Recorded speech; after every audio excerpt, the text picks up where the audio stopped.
La suite de votre grand journal du soir sur Europe 1 avec vous, Nathalie Lévy, et vous recevez à 18h20 le député Les Républicains des Alpes-Maritimes, Éric Ciotti. Bonsoir Éric Ciotti. Bonsoir. Bienvenue à mon micro sur Europe 1. Première réaction ce soir à la prise de parole de Christophe Castaner à la demande d'Emmanuel Macron suite à ses mobilisations en soutien à George Floyd.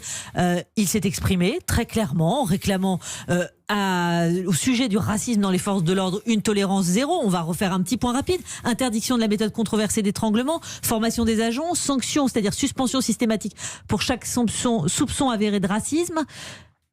Tout cela, c'est encore un soutien aux forces de l'ordre, Éric Ciotti ?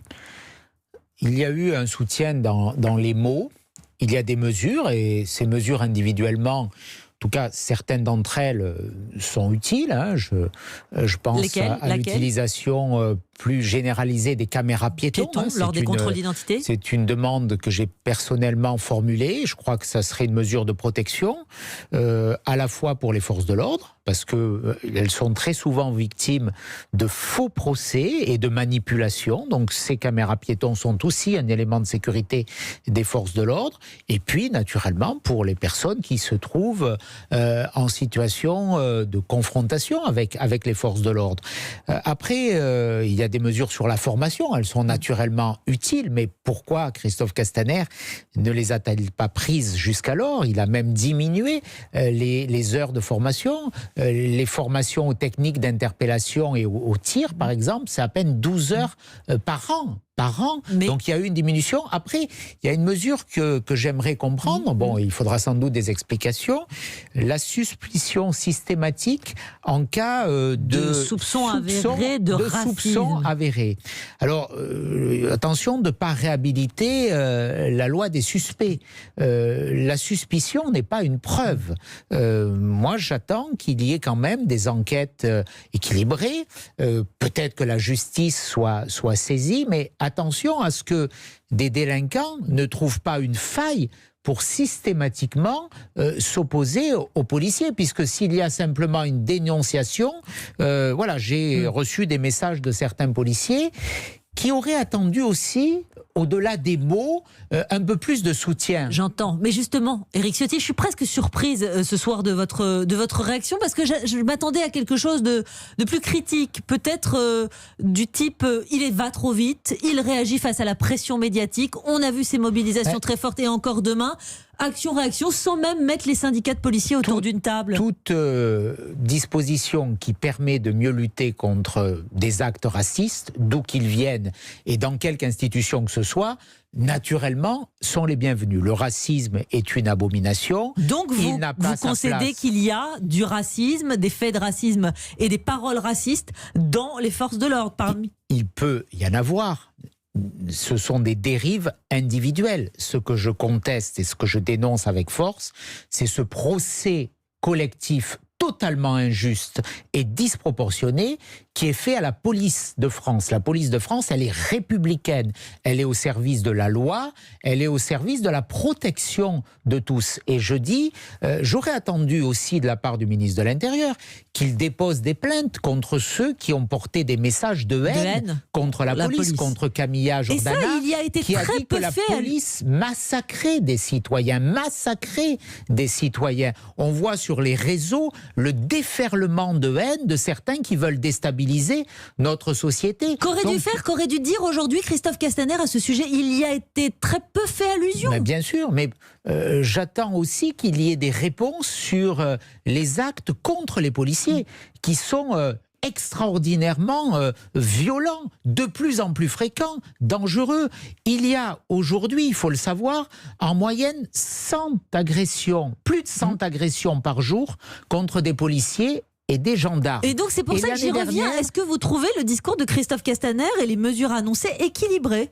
Je pense qu'un soutien plus affirmé à la police républicaine aurait été nécessaire au travers d'actes concrets. Les mesures qu'il prend, pourquoi pas ?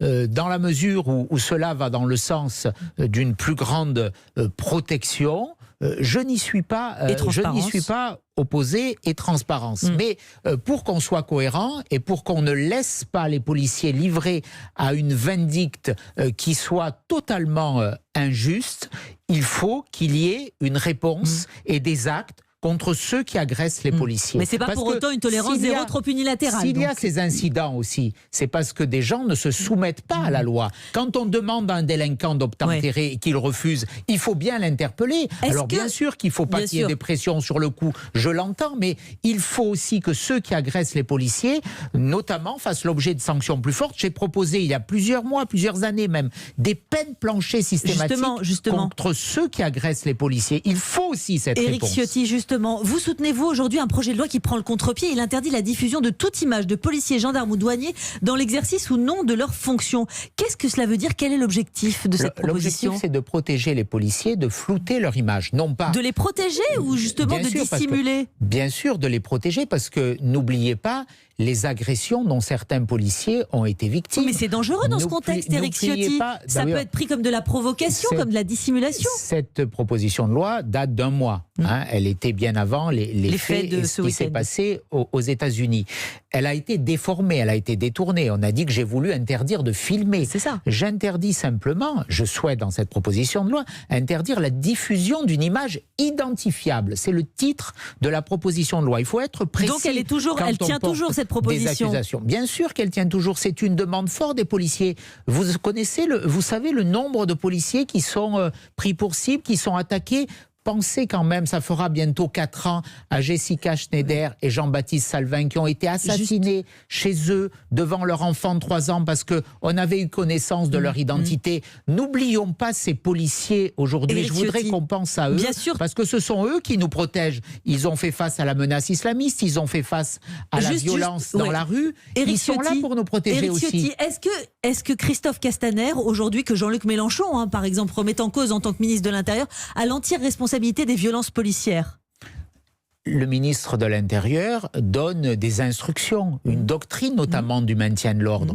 Là encore, sur les gilets jaunes, on a demandé aux policiers d'aller au contact.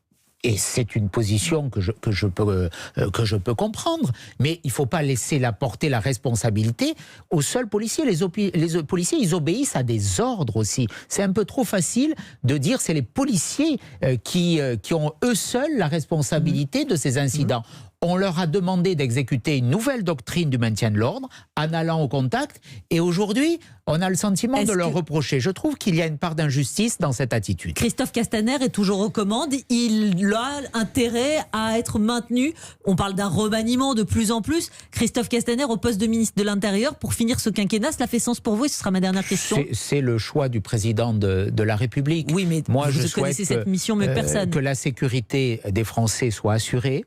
Et on va vers une crise sécuritaire, j'en suis malheureusement profondément convaincu, notamment du fait des 15 000 libérations anticipées, enfin de la baisse du nombre de détenus. Donc il y aura plus de violences dans les jours qui viennent, je le crains. Il y aura également des violences sociales. On voit qu'il y a l'extrême gauche qui menace. Donc il faut un ministre de l'Intérieur qui tienne la barre.